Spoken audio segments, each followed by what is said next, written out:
La tragedia eterna de Popocatépetl e Iztaccíhuatl.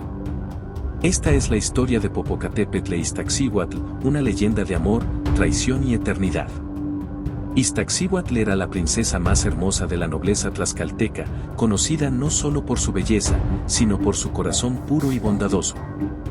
Pero ella había entregado su amor al valiente guerrero Popocatépetl, un joven conocido por su valor en la batalla y su lealtad inquebrantable.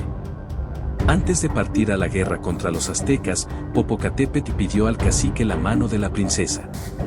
Aunque el cacique aceptó, le impuso una condición: debía regresar victorioso. Iztaccíhuatl esperaba pacientemente, mirando el horizonte, pero su felicidad fue destruida cuando un rival de Popocatépetl, lleno de celos, difundió una mentira cruel.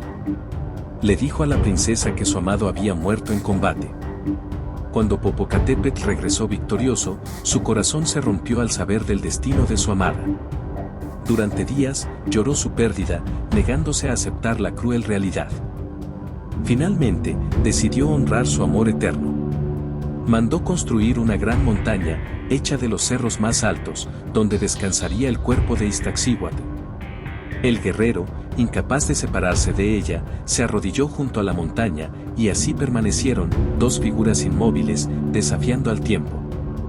Mientras que Popocatépetl, con su corazón ardiente, se transformó en un volcán, cuya antorcha todavía arde en memoria de su amor perdido. Así, estas dos montañas permanecen juntas, testigos de un amor tan poderoso que desafió incluso a la muerte y al paso del tiempo.